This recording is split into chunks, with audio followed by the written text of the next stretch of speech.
The message came at midnight. Just a single line on my phone. We need to talk, but not here. Her name glowed on the screen, my wife's. And yet, the words weren't written like hers, too formal, too cautious. I stared at them for too long, feeling a weight settle in my chest.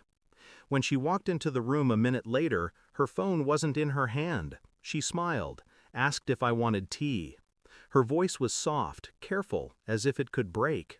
I said nothing, but I noticed the tremor in her fingers as she reached for the kettle. I've lived long enough to know the sound of lies. They don't come through words, they breathe through silences, through the way someone avoids your eyes when they should meet them. That night I couldn't sleep. Her breathing beside me was steady, almost rehearsed. I lay awake, staring at the ceiling, my mind replaying that text, over and over. I didn't ask her, I didn't move, I simply made the first decision. This would end in truth, one way or another. The next morning she kissed me as if nothing had happened.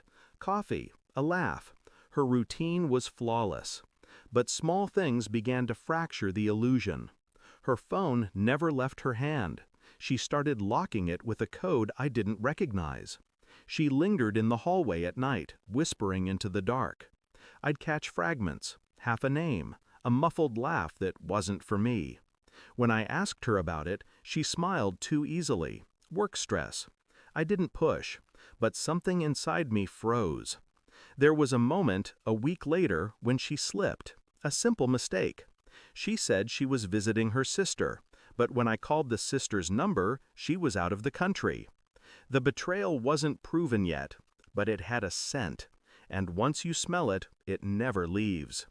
That night I looked at her across the dinner table.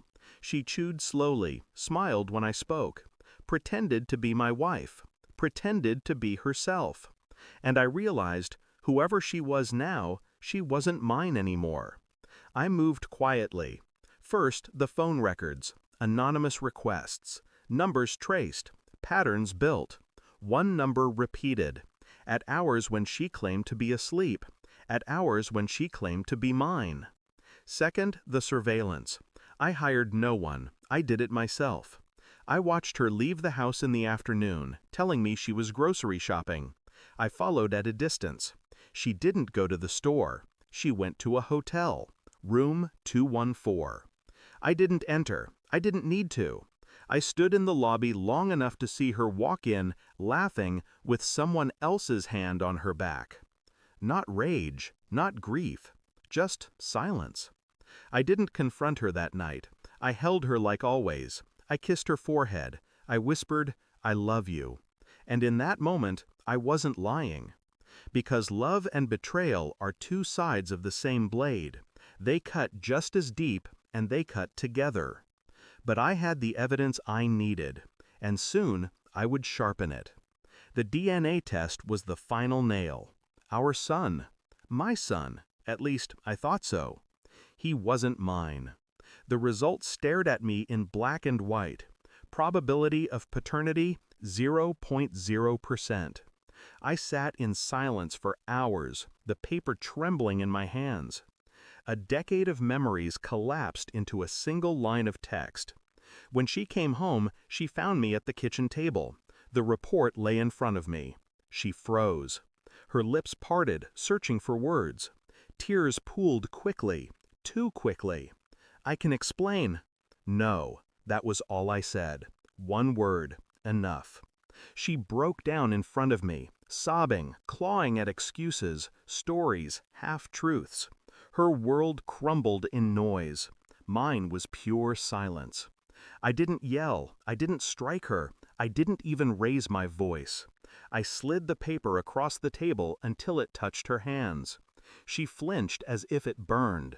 "You had 10 years to tell me," I whispered. "Instead, you let me raise a lie."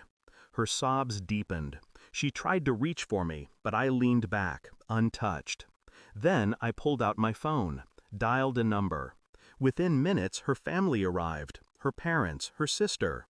I handed the report to her father. He read it. His face collapsed. "She belongs to you now," I said coldly, Not to me. The room froze. My wife fell to her knees, screaming my name, clawing at the floor. But I was already gone. I walked into the night, the cold air slicing across my skin. Behind me, I left the wreckage. A woman unraveling, a family drowning in shame, a lie stripped bare in front of everyone who mattered to her. There was no victory in it, only truth. But truth is all I ever wanted. I lit a cigarette on the curb, staring at the flame. My hands didn't shake, my eyes didn't water. I felt lighter than I had in years. She had betrayed me. She had carved a wound so deep I should have bled forever. Instead, I let her bleed. And as the smoke drifted into the night, I realized something final. I hadn't lost a wife. I had lost a ghost. And ghosts don't haunt you once you stop believing in them. Thanks for watching. Don't forget to like, share, and comment. Subscribe now to Cheating Stories Insight World for more amazing stories.